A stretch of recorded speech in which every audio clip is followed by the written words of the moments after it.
बहुत सारे बड़े डेवलपर्स जो हैं वो इंदौर में आने में थोड़ा सा संकोच करेंगे। तो इंदौर की जनता की कैसी आदत है कि अगर उसने 20 लाख 30 लाख रुपए निवेश कराया तो उसको खुद की ज़मीन चाहिए, मतलब बेसिकली तार फेंसिंग करता हूँ, मेरा एक लैंड होना चाहिए। बेसिकली ये जो द मरीना है ये प्रीमियम ब्लॉक के हिसाब से उस समय हम लोगों ने लॉन्च किया था। पर आपको लगता है कि फ्लैट में एक बहुत बड़ा इशू कॉलोनी के अंदर अगर आपको प्लॉट के ऊपर बंगलो बनाना है सो 70-80 लाख से नीचे आप नहीं कर सकते हैं चीज़। तो बेसिकली फ्लैट ऑनर को क्या मिलता है? आज 100 साल हो गई, बिल्डिंग पुरानी हो गई, उसने तो पैसा लगाया था, प्लॉट वाले के पास तो प्लॉट है। इस टाइम पर अगर आप बाहर हो गए तो आप अल्टीमेटली एक जब इसका अपसाइड आएगा आप उस समय अगर सोचेंगे कि मैं एंटर करूंगा तो वो नहीं हो पाएगा। हर व्यक्ति बात कर रहा है कॉरिडोर बाईपास या उज्जैन रोड। मध्य प्रदेश के अंदर रूल्स बहुत ज़्यादा स्ट्रिक्ट हैं। कॉन्फिडेंस किस चीज़ से इतना कॉन्फिडेंस पैदा होता है? क्या इंदौर में दिखता है आपको? आप शायद फिगर को थोड़ा सा अंडर प्ले करके बोल रहे हैं। क्या आपको लग रहा है कि लोग पैनिक कर रहे हैं खरीदने में, स्लो डाउन हो गया है? अगर आप देखेंगे तो अब इंदौर की होटल्स जो पहले लॉकडाउन में 2-3 हज़ार रुपये में हमें 5 स्टार होटल्स मिल जाती थी, अब आज की तारीख में 8 से 10 हज़ार रुपये का वहाँ पर मिनिमम टैरिफ हो चुका है। क्या आपको लगता है मेट्रो एक्चुअली यूजफुल है इंदौर की जनता के? मतलब एटलीस्ट 100% से 200% का ग्रोथ इंदौर ने देखा है। और वो एक डायरी के टुकड़े पे चीज़ें हो रही हैं, उस पीरियड में शायद मुझे लगता है फ्रॉड्स भी बहुत सारे हैं।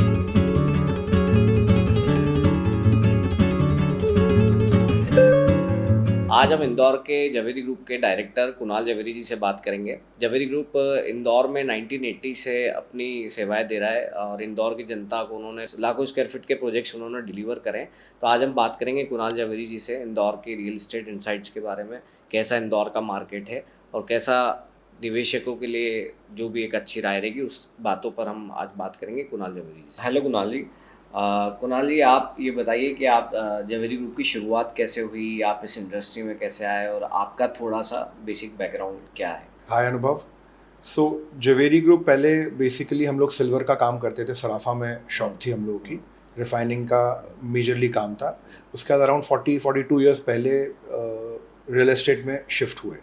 So real estate journey start हुई एक बिल्डिंग नीलगिरी टावर करके साउथ टोगज में, वहाँ से जर्नी स्टार्ट हुई। देन उसके बाद काफ़ी और बिल्डिंग्स में, silver mall, silver arcade 56, silver stud, इस तरह की काफ़ी बिल्डिंग्स में काम किया।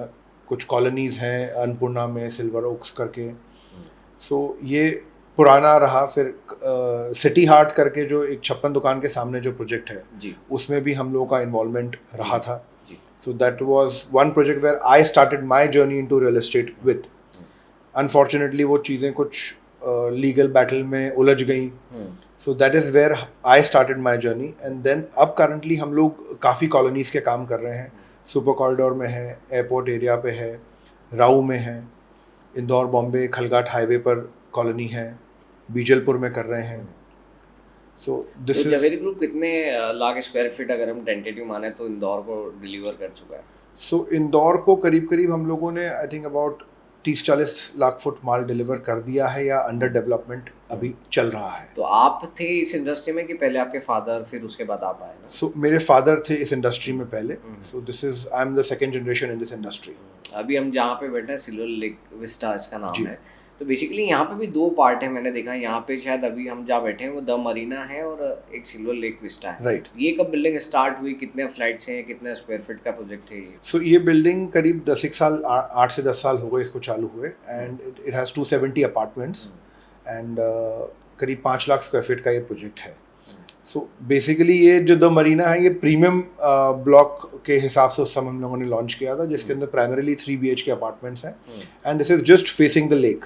अगर आप ये देखेंगे तो यहाँ पर स्ट्रेट आपको लेक व्यू अपार्टमेंट्स हैं यहाँ पे। तो बेसिकली मरीना पहले कंस्ट्रक्ट हुआ या लेक विस्टा पहले कंस्ट्रक्ट हुआ? सो लेक विस्टा का पार्ट ही, मरीना जो है वो लेक विस्टा का पार्ट ही है। ये थोड़ा सा लेट स्टार्ट किया था हमने, पहले दूसरे 2 ब्लॉक्स स्टार्ट किए थे। अभी करंटली आपको इंदौर का मार्केट कैसा लग रहा है, मतलब इंदौर का रियल एस्टेट मार्केट की अभी करंट सिचुएशन आपको क्या लग रहा है? सो करंट सिचुएशन थोड़ा सा अभी market has slow down, but I think it is a very healthy correction.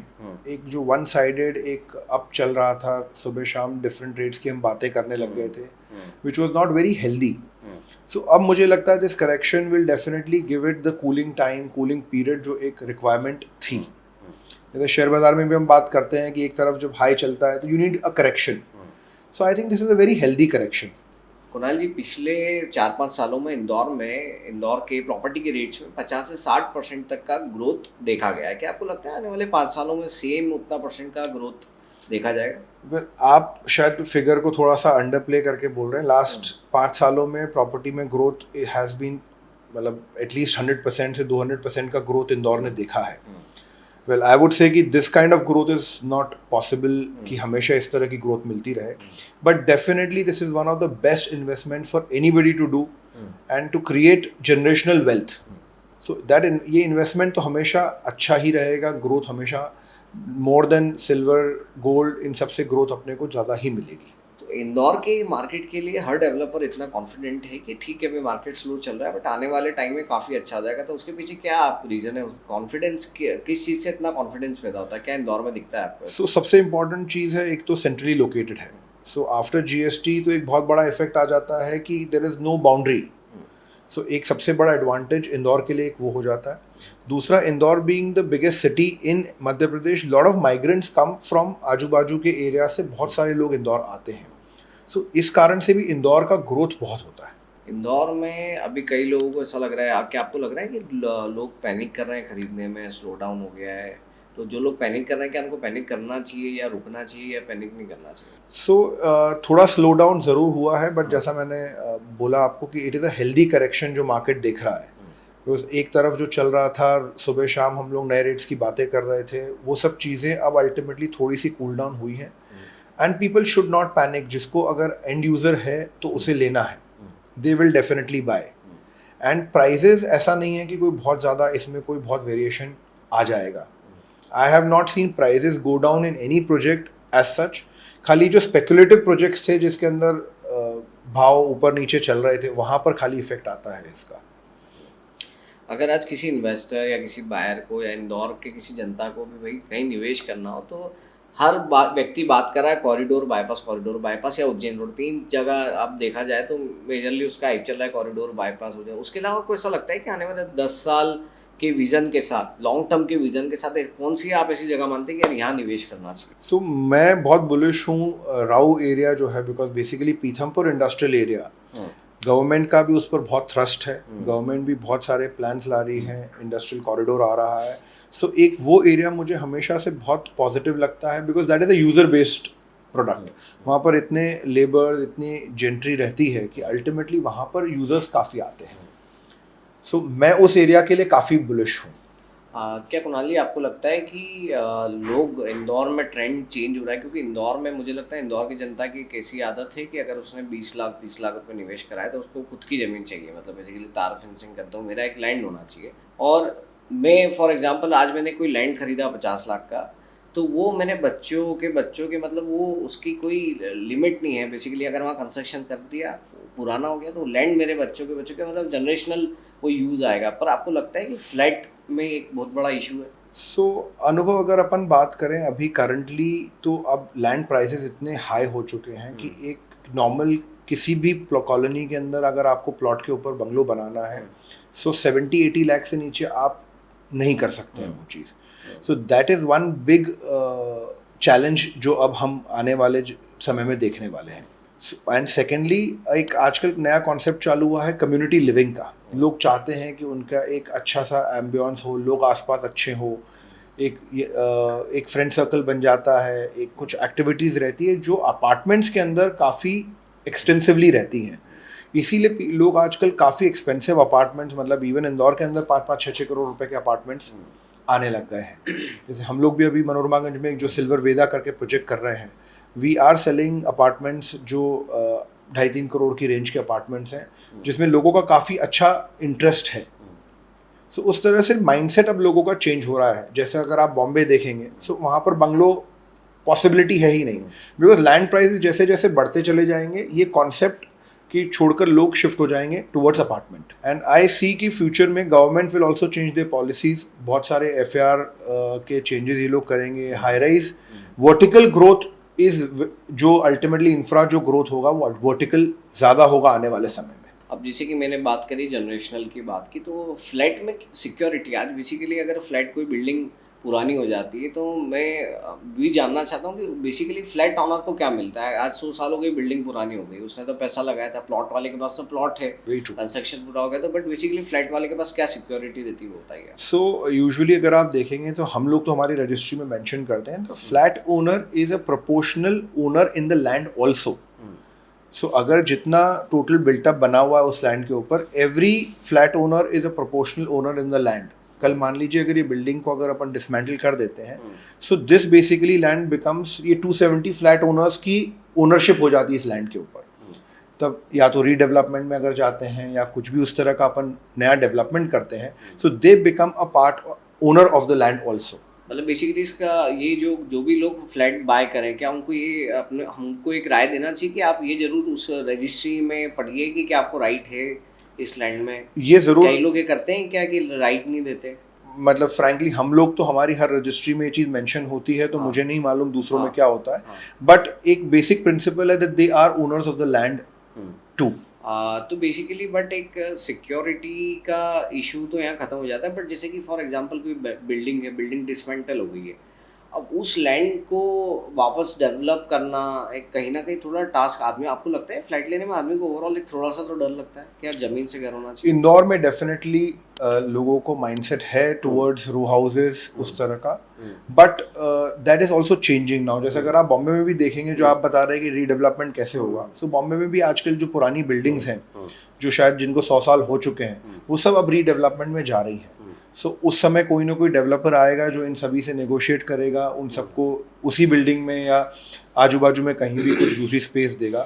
So this is a process which will happen in Indore also. Ultimately हम बॉम्बे हमसे शायद 10-15 साल 20 साल आगे है, सो हम अल्टीमेटली वहाँ पर पहुँचेंगे कि ये सारी चीज़ें चालू हो जाएंगी। कुणाल जी, मुझे आप ये बताइए कि कोई भी एक आम व्यक्ति बेसिकली लैंड या जनरेशनल वेल्थ कैसे क्रिएट कर सकता है रियल एस्टेट में, अपने आने वाली लोग बच्चों के लिए, अपनी पीढ़ी के लिए कैसे जनरेशनल वेल्थ बना सकता है? सो अगर आप कुछ भी जनरेशनल वेल्थ क्रिएट करने की अगर अपन बात करेंगे, तो I what I have experiences कि जो लैंड में इन्वेस्टमेंट्स अपन करते हैं, ये हमारी जनरेशन को पास ऑन होती है।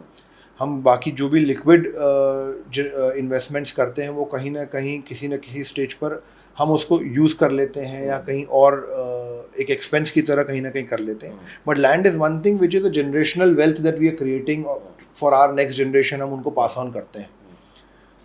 कुणाल जी, इंदौर में आपको क्या लगता है कि मेट्रो बन रही है, मेट्रो का नया फेज काफ़ी टाइम से बोल रहे हैं कि चालू होने वाला है, चालू होने वाला है, क्या आपको लगता है मेट्रो एक्चुअली यूज़फुल है इंदौर की जनता के लिए? वेल, मेट्रो डेफिनेटली मुझे लगता है कि इंदौर के डेवलपमेंट को, इंदौर के इंफ्रास्ट्रक्चर को एक नेक्स्ट लेवल पर लेकर जाएगी। आज आप कोई भी दूसरी सिटीज़ देखेंगे जहाँ पर काफ़ी डेवलपमेंट हुए हैं, वहाँ पर metro is an integral part of commuting. Because जिस तरह से ट्रैफिक हो चुका है, जिस तरह से इंदौर के अंदर ट्रैफिक कंजेशन एंड सारी चीज़ें हो गई हैं, metro definitely will become a boon for the residents, local commuting. Fortunately आप देखेंगे कि अब अपना ये BRTS इन लोगों ने हटाने का जो डिसीजन लिया है, उससे मेट्रो को एक अच्छा बूस्ट मिलेगा एंड कम्यूटिंग टाइम बहुत चेंजेस आ जाएंगे इसके अंदर। क्या आपको लगता है कुणाल जी, CS 2028 CS थाना एक अच्छी बात है, नो डाउट, क्या आपको लगता है सिर्फ CS के बिहाफ पे बहुत ज़्यादा ओवर हाइप कर दिया गया है उज्जैन रोड को? क्या आपको ऐसा लगता है कि उज्जैन अननेसेसरी ओवर हाइप्ड है, अभी वहाँ पे एंड यूजर जाने में बहुत ज़्यादा टाइम लगेगा? वेल, उज्जैन रोड को बूस्ट एक तो सबसे ज़्यादा मिला है अपने महाकाल मंदिर से, एक सबसे ज़्यादा मिला है। सिंहस्थ भी एक बहुत बड़ा एक रीज़न है जहाँ पर इंदौर में बहुत सारे डेवलपमेंट्स हो रहे हैं। अगर आप देखेंगे तो अब इंदौर की होटल्स, जो पहले लॉकडाउन में 2-3 हज़ार रुपये में हमें 5 स्टार होटल्स मिल जाती थी, अब आज की तारीख में 8 से 10 हज़ार रुपये का वहाँ पर मिनिमम टैरिफ हो चुका है। बिकॉज बहुत सारे लोग इंदौर अब आ रहे हैं महाकाल के लिए, इवन सिंहस्थ के लिए आएंगे। सो ओवरऑल उज्जैन रोड का डेवलपमेंट ज़रूर होना है, बट कुछ लोकेशंस उज्जैन रोड पर भी ऐसी हैं जो बहुत अंदर अंदर हैं और जहाँ पर डेवलपमेंट या कॉलोनीज कट रही हैं, वहाँ का मुझे थोड़ा सा एक डाउट रहता है। बाकी overall that road will do well. एक तो आप 6 लेन कर रहे हैं उस रोड को, so infra on that road will definitely enhance and give a benefit on development. Super corridor और बाईपास को अगर कंपेयर करें तो आपको कौन सा एरिया बेटर लगता है निवेश करने के लिए और रहने के लिए? रहने की अगर आप बात करेंगे तो बाईपास अब मुझे ऐसा लगता है कि काफ़ी बेटर है। निवेश करने के लिए सुपर कॉरिडोर आज की तारीख में एक बज़वर्ड हो गया अपने इंदौर में कि किसी को इन्वेस्टमेंट करना है, बाहर से भी अगर कोई आता है या कोई पुणे भी बैठा है तो वो TCS है, इन्फोसिस है, तो इसलिए वहाँ पर इन्वेस्टमेंट्स प्राइजेस काफ़ी अप्रिशिएट हुए हैं। सुपर कॉरिडोर के भी हम ऐसे देखा जाए तो दो पार्ट है, बेसिकली देखा जाए तो 2-3 पार्ट्स उसके हैं। हम देखें तो एक एयरपोर्ट से हम जब सुपर कॉरिडोर स्क्वायर से जाते हैं, वहाँ से देखा जाए तो लवकुश चौराहा एक पार्ट हो गया, लवकुश चौराहे से फिर आपका बापट तक फिर उधर वाला पार्ट हो गया। Right. तो बेसिकली आपको क्या लगता है कि यहाँ लोग बोलते हैं जो एयरपोर्ट लवकुश स्क्वायर से जो पहले एयरपोर्ट वाला जो एरिया है, वहाँ जितनी कमर्शियल बिल्डिंग सारी है वो, और हाईटेक अननेसेसरी, उसका इतना यूज़ ही नहीं है, अननेसेसरी इतनी कंस्ट्रक्ट हो रही है, क्या आपको ऐसा लगता है? लवकुश चौराहे से पहले वाला जो पार्ट है बेसिकली, मतलब एयरपोर्ट से लवकुश तक क्या कमर्शियल बिल्डिंग जितनी बन रही है, एक्चुअल में इतनी कंज्यूमिंग कैपेसिटी है इंदौर की कि उस बिल्डिंग्स को कंज्यूम कर पाएंगे? मैं भी थोड़ा सा, ये जो आपका क्वेश्चन है मेरे माइंड में भी आता है कि इस तरह का जो डेवलपमेंट इंदौर के अंदर उस पर्टिकुलर लवकुश चौराहे से एयरपोर्ट के बीच में जितने कमर्शियल प्रोजेक्ट्स आ रहे हैं, कौन जाएगा, किस तरह का क्लाइंटल वहाँ पर आएगा, इतने IT कंपनीज क्या वहाँ पर आ सकती हैं, सो दिस इज, अपने को ये सब देखना है, but definitely that area is developing in a big way. आप क्या लगता है गवर्नमेंट को और किन चीज़ों पे, और मतलब इंदौर के डेवलपमेंट पे या इंदौर के किन चीज़ों पे और ज़्यादा ध्यान देना चाहिए? सबसे पहले जो इन लोगों को एक मेजर चेंजेस करना चाहिए वो है हमारे वर्टिकल डेवलपमेंट में। इंदौर के, मध्य प्रदेश के अंदर रूल्स बहुत ज़्यादा स्ट्रिक्ट हैं, सो उन चीज़ों पर गवर्नमेंट को बहुत ज़्यादा काम करने की ज़रूरत है, क्योंकि ultimately now we are moving towards becoming from 2 tier cities से हम थोड़ा सा और अपग्रेड होते जा रहे हैं, एंड उसके लिए हमें सबसे ज़्यादा इंपॉर्टेंट है वर्टिकल ग्रोथ, जिसके अंदर FAR के रूल्स हमारे थोड़े से इजी हो जाएं, TDR जो काफ़ी समय से बोल रहे हैं बट अल्टीमेटली वो अभी तक फुल फ्लेजेड इम्प्लीमेंट नहीं हुआ है। इन सब चीज़ों को गवर्नमेंट को एक बहुत ही स्ट्रैटेजिकली प्रमोट करना चाहिए, स्ट्रैटेजिकली उस पर काम करना चाहिए। क्या जैसे कि मैं एक बड़े ग्रुप के कोई पर्सन थे, उनसे बात कर रहा था, इंडिया के टॉप 5 बिल्डर्स में से, डेवलपर्स में से वो आते हैं, उनकी कोई एम्प्लॉयज़ में बात करा तो बिजनेस डेवलपमेंट का काम देखते हैं, तो उन्होंने मैंने उनको एक अप्रोच करा कि आपको इंदौर में प्रोजेक्ट करना चाहिए, तो उन्होंने बोला कि Indore is not mature right now कि हम वहाँ प्रोजेक्ट करें। क्या आपको लगता है कि इंदौर अभी इतना मैच्योर नहीं कि बड़े बड़े ग्रुप्स यहाँ पे आए? नहीं, अब जैसे इंदौर में भी गोदरेज ने एक प्रोजेक्ट ऑलरेडी लॉन्च कर दिया है, दूसरे की लैंड भी उन्होंने एक्वायर कर ली है। Indore is definitely maturing. जैसा मैंने आपको कहा कि जितने बाहर के डेवलपर्स हैं, इन लोगों के वहाँ पर FAR रूल्स और ये सारी चीज़ें बहुत लीनियंट है। इंदौर के अंदर भी अपन देख रहे हैं कि 20 फ्लोर से ऊपर की कोई भी बिल्डिंग नहीं है। आप कहीं भी बाहर चले जाएँ, मतलब 20 फ्लोर उन लोगों के लिए कुछ भी नहीं लगता है। 60 फ्लोर 70 फ्लोर भी अब सारी चीज़ डेवलपमेंट चालू होने लग गए हैं। सो दैट वेज इंदौर में वो चीज़ों का जब तक क्लैरिटी नहीं आएगी, रूल्स रिलैक्स नहीं होंगे, बहुत सारे बड़े डेवलपर्स जो हैं वो इंदौर में आने में थोड़ा सा संकोच करेंगे। अभी इंदौर का रियल एस्टेट मार्केट काफ़ी डाउन चल रहा है, मतलब बेसिकली थोड़ा सा स्लो चल रहा है, तो आपको क्या लगता है जो एक रियल्टर है, एक एजेंट है रियल एस्टेट का, जो यंग है हमारी एज का, उसको क्या करना चाहिए भाई? उसको स्टे, कई लोग घबरा जाते हैं, मार्केट छोड़ देते हैं, तो उस आपको क्या लगता है एजेंट्स को क्या करना चाहिए इस मार्केट? सी, रियल एस्टेट एक साइक्लिकल इंडस्ट्री है जो हर 5-7 साल में एक साइकिल आता है। सो इस टाइम पर अगर आप बाहर हो गए तो आप अल्टीमेटली एक, जब इसका अपसाइड आएगा, आप उस समय अगर सोचेंगे कि मैं एंटर करूंगा तो वो नहीं हो पाएगा, बिकॉज एज अ रियल्टर आपको एक रिलेशंस बेस्ड बिजनेस है ये सबसे बड़ा। तो जब तक आप रिलेशन बनाएंगे तो you can not be out from the industry. Secondly, आपको यूज़र को टारगेट करना है। यू शुड टारगेट एक जो एंड यूज़र है, वो कभी भी मार्केट से बाहर नहीं होता है, जिसकी एंड यूज़र की रिक्वायरमेंट हमेशा रहेगी। जो मार्केट से अंदर या बाहर होगा वो खाली इन्वेस्टर बेस्ड जो करता है वो रहेगा। So once you develop that relation with user and आपका एक मार्केट रेपुटेशन हो जाती है, आप इंडस्ट्री से बाहर नहीं हो सकते। You will always be in the industry. Kunal ji, जैसा कि आपने बोला कि यूज़र बेस्ड पे फोकस करना चाहिए, क्या जो आज मार्केट की स्थिति इंदौर की या कहीं के भी ओवरऑल इंडिया में रियल एस्टेट अभी थोड़ा डाउन है, तो क्या आपको लगता है वो स्थिति इसलिए कि जो इन्वेस्टर्स ने प्लॉट से ट्रेड करने के लिए लिए थे? बिकॉज मैं आज, मेरा एक जगह घर है जो भी साइज़ में बेसिकली 20-50 में, या भाई मेरा 25 स्क्वायर फीट में घर है, बट बेसिकली मेरे पास जो एक्सेस पैसा है वो मैंने पैसा लगा दिया था सारे प्लॉटिंग में, या क्योंकि बेसिकली मैं 2000 में खरीद के उसको 3000 में बेच दूंगा। क्या आपको लगता है उस लिए जो ओवर ट्रेड हो गया था या ओवर इन्वेस्टर का पैसा लग गया था, इसलिए आज वो मार्केट की स्थिति है? जैसा मैंने आपको पहले भी कहा था कि this is a very healthy correction. उसका कारण यही था कि जो आप बता रहे हैं, ऐसे बहुत सारे इन्वेस्टर्स थे जिन्होंने ओवर ट्रेडिंग कर रखा था, कैपेसिटी से ज़्यादा माल ले लिया था।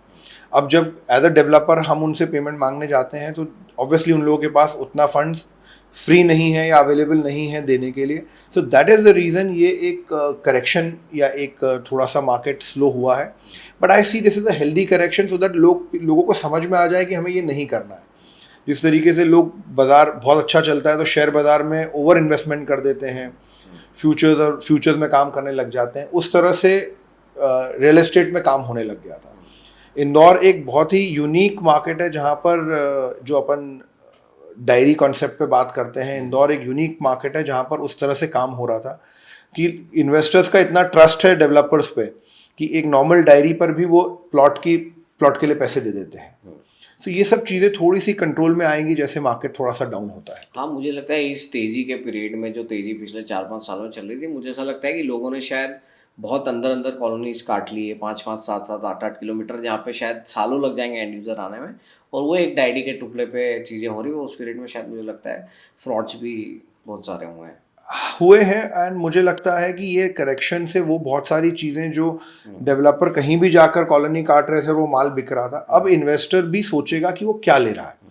मुझे लगता है इसके बाद अब नेक्स्ट जब भी इन्वेस्टर आएगा वो सोच के लेगा कि यार मुझे पूरा पेमेंट करना है, मैं खाली ट्रेडिंग के हिसाब से रियल एस्टेट में काम नहीं कर सकता हूँ। क्या आपको लगता है बाहर के जो इन्वेस्टर हैं या बाहर के लोग हैं, इंदौर के बाहर, पुणे, बेंगलोर, मुंबई या एनआरआईज की बात कर ले, वो इंदौर की तरफ निवेश करने के लिए देख रहे हैं कि यार हमें इंदौर अच्छी सिटी है? सो डेफिनेटली बाहर के जो लोग जिनको इन्वेस्टमेंट करना है उन लोगों के लिए Indore is one of the best places to invest. अगर आप बॉम्बे भी देखेंगे बिल्टअप में तो आप उस तरह का एप्रिसिएशन इन लोगों ने नहीं देखा है जो इंदौर में एप्रिसिएशन अपन ने देखा है। बाहर आपको रिटर्न्स मिलते हैं 15-18% मिल गया आपको तो बहुत बड़ी बात है। इंदौर के अंदर लास्ट 5 सालों में लोगों ने बहुत अच्छे रिटर्न्स देखे हैं एंड मुझे आने वाले समय में भी ये रिटर्न्स काफ़ी अच्छे पॉजिटिवली इंदौर में as compared to other cities दिखते हैं। अब मिनिमम आप क्या मानते हैं कि अगर मैंने फॉर एग्जांपल एक 5,000 रुपये स्क्वायर फीट में 1,000 स्क्वायर फीट का प्लॉट लिया है, आप क्या मानते हैं कि एक नॉर्मल इतना एक्सपेक्ट करना चाहिए नॉमिनल कि इतने प्रतिशत ग्रोथ रेट में आएगी, वो कितना परसेंटेज मानते हैं आप?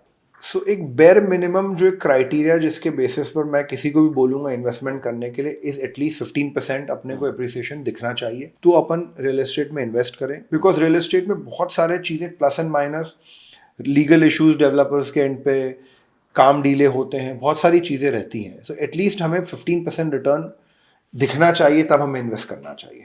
क्या आपको, जैसे हमने बात करी कि लोग खरीदने में पैनिक कर रहे हैं, तो शायद लोग खरीदने में पैनिक कर रहे हैं, तो क्या आपको लग रहा है कि आप भी एक डेवलपर हैं कि डेवलपर भी नए प्रोजेक्ट्स करने में पैनिक कर रहे हैं कि यार अभी ना करें? वेल डेफिनेटली जो ये करेक्शन आया है इसमें हम भी एक क्लैरिटी एज अ डेवलपर आ चुकी है कि कल अगर हम कोई प्रोजेक्ट लॉन्च करते हैं तो उसको बेचने में जो थोड़ा समय लगना है वो लगेगा। So we are being cautious, we are not panicking. आज भी हम लोग कुछ नए प्रोजेक्ट्स एवेल्युएट कर रहे हैं जिस पर वर्किंग हमारी चल रही है।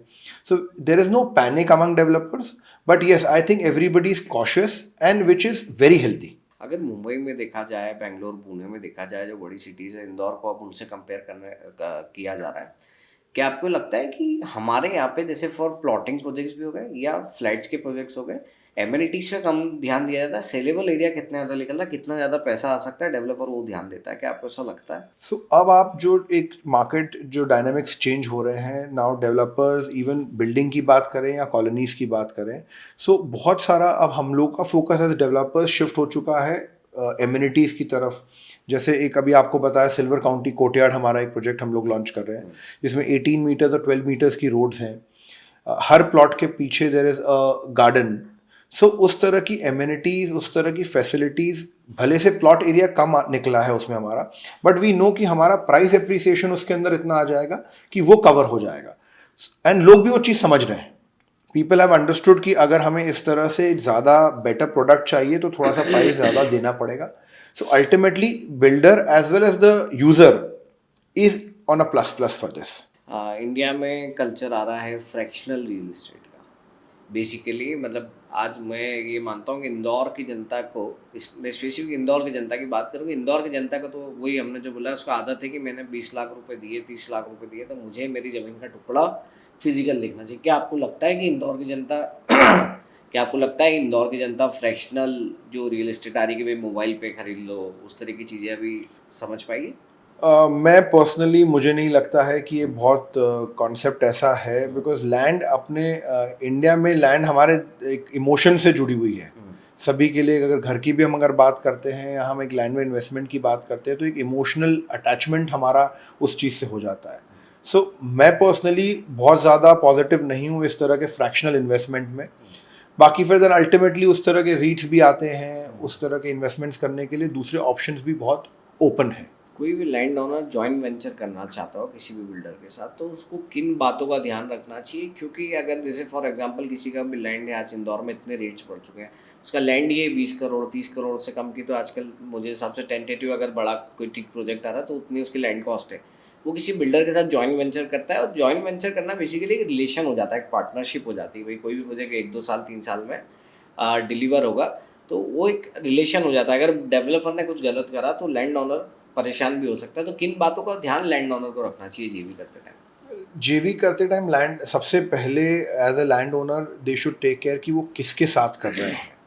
मतलब हो सकता है कि आपको कोई एक डेवलपर बेटर परसेंटेज ऑफर कर दे, बट यू हैव टू सी कि वो किस तरह का प्रोडक्ट डिलीवर करेंगे, जेन्युइनली डिलीवर होगा कि नहीं होगा, आपको उनके प्रोडक्ट्स में क्या अप्रिसिएशन मिलेंगे।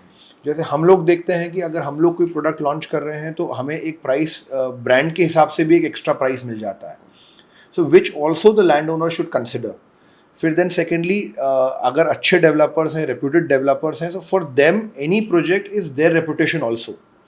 सो डेवलप लैंड ओनर्स को ये बहुत ध्यान रखना चाहिए कि 1-2% 4% के लिए वो लोग नहीं उनका डिसीजन रखें, बट इस चीज़ को देखें कि कौन डेवलपर है, कंप्लीशन कितने प्रोजेक्ट्स कर दिए हैं, नहीं करे हैं।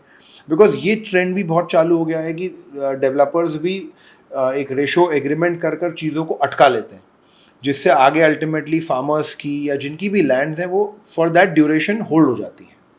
So it is very important and it is definitely a marriage. आपको देखना है कि आप सामने एक शादी कर रहे हो आप या किसी के साथ, तो आपको ये देखना है कि आपको हर चीज़ को निभाना पड़ता है। सही। एक फ्रेंड भी है तो उसके साथ भी रिलेशन निभाने पड़ते हैं, वाइफ है तो भी निभाना पड़ता है, पार्टनर है तो भी निभाना है।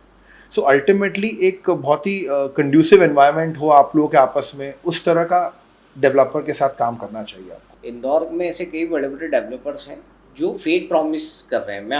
मैं बेसिकली नाम नहीं लेना चाहूँगा, एक बड़ी कंपनी है इंडिया की, इंदौर में वो प्रोजेक्ट कमिट कर रही है कि बहुत सारी वाटर बॉडीज़ और काफ़ी बड़ा प्रोजेक्ट वो ला रही हैं। बट वो लोग ये कह रहे थे कि हम 2.5 साल में इसको 50% कम्प्लीशन कर देंगे, उस बात को 1 साल हो गया है। Right. बट ऐसे बहुत सारे, मैं किसी पर्टिकुलर की बात नहीं कर रहा हूँ, बट ऐसे आपको लगता है कि डेवलपर्स बहुत ज़्यादा या फेक प्रॉमिस कर रहे हैं, या एजेंट उस चीज़ों को थोड़ा सा चेंज करके अपने अकॉर्डिंग कमिटमेंट कर देते हैं? सो इसमें दोनों चीज़ें होती हैं कि एजेंट्स भी अपने हिसाब से इसको थोड़ा सा मॉडिफाई कर देते हैं जो एक सेलिंग के लिए उनको इजी हो जाए।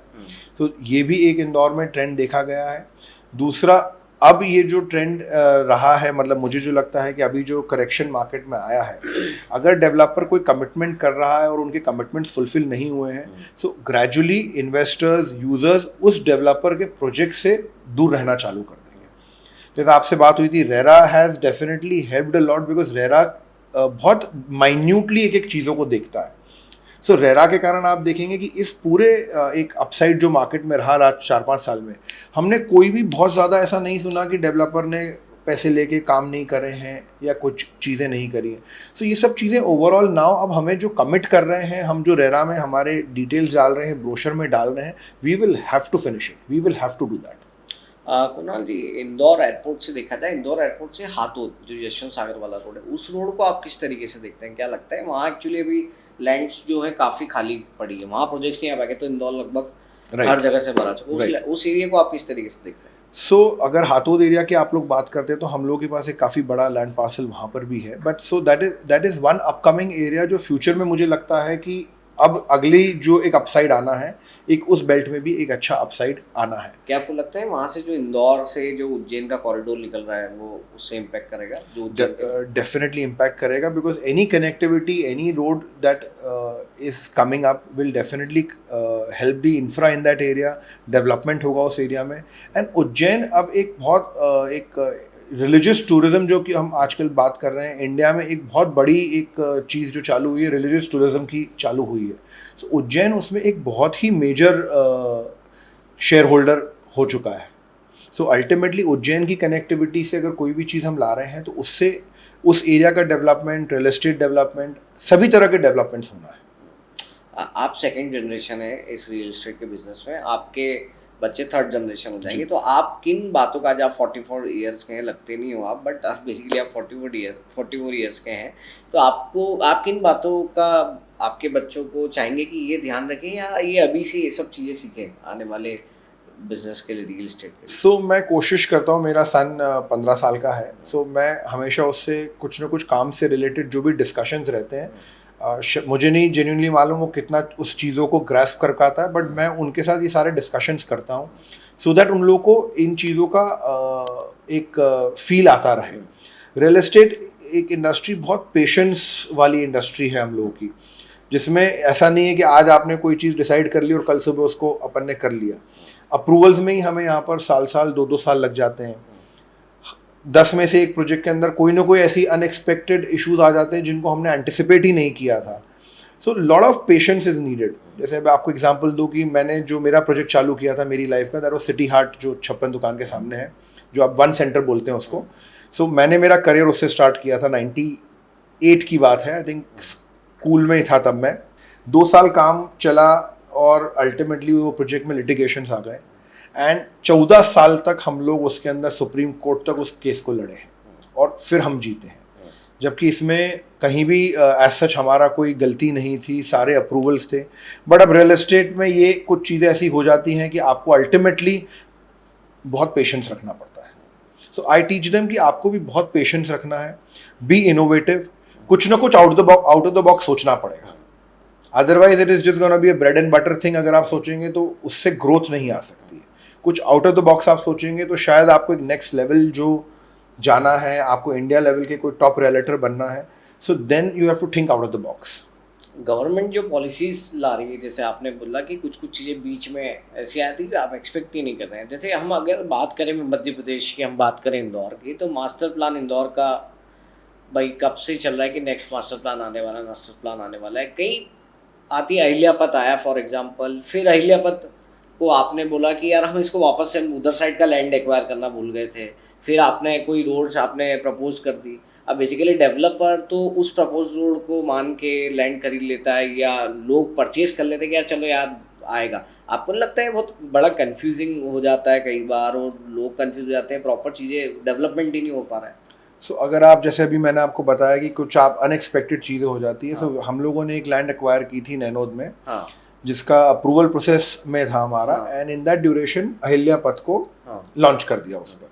सो अल्टीमेटली एक हम 20 एकर्स की जो हमारी लैंड है उसमें से 5 एकर्स का एक बड़ा चंक उसमें से अहिल्यापत में चला गया। सो अल्टीमेटली बहुत सारी चीज़ें ऐसी गवर्नमेंट ले आती है जिससे चीज़ें डीरेल हो जाती हैं।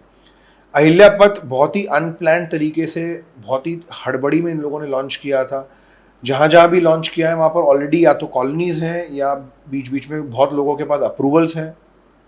सो अब जो आज के ही पेपर में आया है कि उन्होंने इसको फिजिबल है कि नहीं, अब इसका वापस से एवेल्यूएशन कर रहे हैं। सो इन दैट ड्यूरेशन लास्ट 6-8 महीने में उस पूरे एरिया के सारा डेवलपमेंट जो था रुक गया, बिकॉज कोई क्लैरिटी ही नहीं थी कि क्या करना है, क्या होने वाला है। सो ये सब चीज़ें डेफिनेटली गवर्नमेंट को थोड़ा सा एक प्लान तरीके से करना चाहिए, so that as a developer, as a user, उनको भी हर चीज़ों की क्लैरिटी रहे।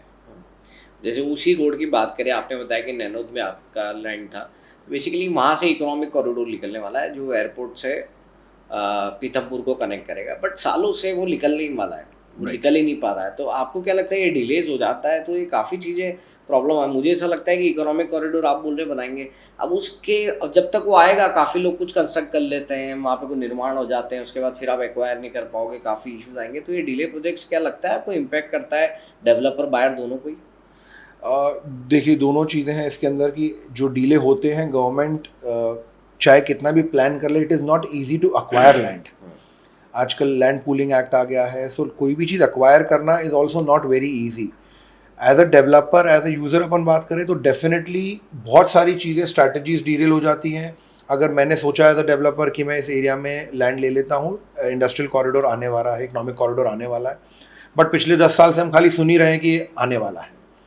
सो अब जब तक ये नहीं आता है, जो लैंड मैंने लेके रखी है या उसमें मेरा कोई प्लानिंग है, it can not be materialised. So ultimately government should start doing कि जितने कम करें, कम अनाउंसमेंट्स करें, बट जो करें उनको फुलफिल करें। According to report scheme number 140 में पिछले 5 साल में सबसे ज़्यादा ग्रोथ मिल गई रेट वाइज, मतलब किसी ने 100 रुपये लगाए थे तो एक तरीके से उसके 200-250 रुपये उसके टेंटेटिव एग्जाम्पल उसके उतने हो चुके रिपोर्ट्स के। अगला इंदौर का स्कीम नंबर 140 कौन सा हो सकता है इन्वेस्टमेंट के हिसाब से? मैं काफ़ी बुलिश हूँ खंडवा रोड के लिए, बिकॉज ये एक एरिया है जहाँ पर ग्रोथ ओवरऑल कम रही है। So I feel that in the next wave Khandwa road should be a very big area where आपको ग्रोथ मिल सकती है। और आज भी प्राइजेस थोड़े से यहाँ पर, हम आज भी यहाँ पर एकड़ में बात करते हैं, बाकी सब जगह हम बीघा पर शिफ्ट हो चुके हैं। सो बेसिकली कॉन्सेप्ट ही है कि बीघा बोल रहे हैं तो हम 27,000 फुट की बात कर रहे हैं, तो हम प्राइजेस जो बोल रहे हैं यहाँ पर हम आज भी एकड़ में बातें कर रहे हैं। सो एक मुझे काफ़ी बड़ा एक ग्रोथ अगर अपन बात करें तो इस रोड पर दिखता है।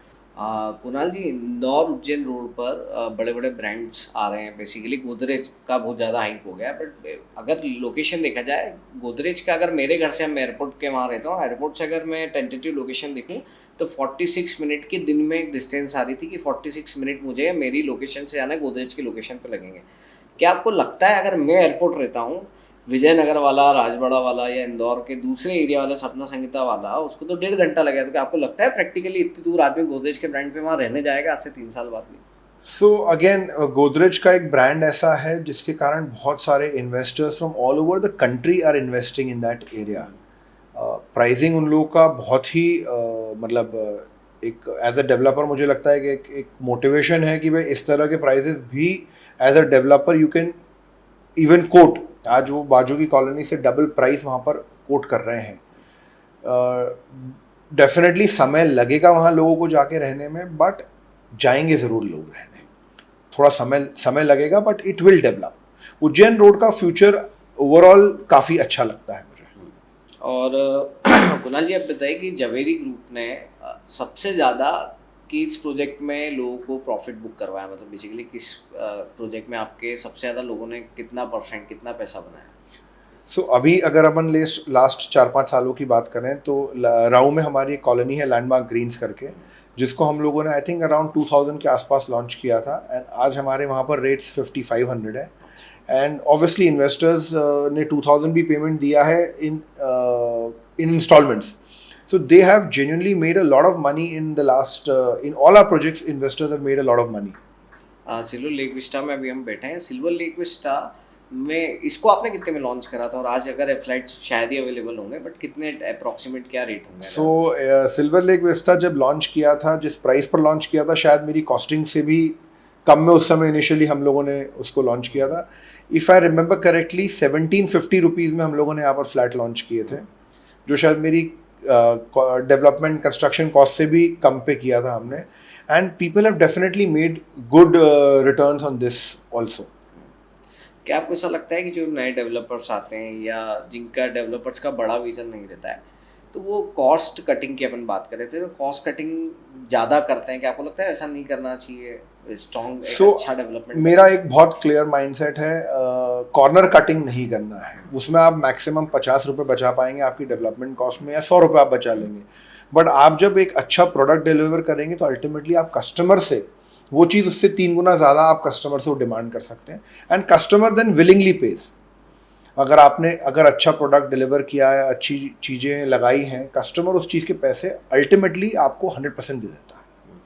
एक लास्ट क्वेश्चन नहीं लेते हैं आप कुणाल जी, लोगों को, इंदौर के बायर्स को क्या एक ओवरऑल एक सम अप करके क्या राय देना चाहते हैं कि यार ये इंदौर का मार्केट है? So Indore has a very good potential. Indore में ग्रोथ पोटेंशियल काफ़ी है। हमें अभी अगर थोड़ा सा मार्केट स्लो डाउन हुआ है तो पैनिक नहीं करना है। पैनिक अगर आप कर इधर इस टाइम पर एग्जिट करेंगे तो you will definitely lose money. It is better कि अपन होल्ड करके रखें और उतना ही इन्वेस्टमेंट करें जितना हम कंफर्टेबली ब्लॉक कर सकते हैं। रियल एस्टेट का एक डिसएडवांटेज है, हम जिस दिन बेचना चाहते हैं उस दिन नहीं बिकता है। सो अल्टीमेटली हमें ये मान के चलना है कि हम जो इन्वेस्टमेंट कर रहे हैं ये हमारा लिक्विड इन्वेस्टमेंट नहीं है, जो हमारे पास सरप्लस है हम वही इन्वेस्टमेंट करें। और इसमें हम एक जो व्हाट यू कॉल सट्टेबाजी को क्या बोलेंगे अपन, जुआ खेलना, हाँ, ये एक जुआ और इस तरह का मार्केट नहीं है। यहाँ पर इन्वेस्टमेंट जो करें हम हमारे पास जो एक लॉन्ग टर्म हम कर सकते हैं उसी को इन्वेस्ट करना चाहिए इसके अंदर। And Indore is a market which will definitely grow in a big way.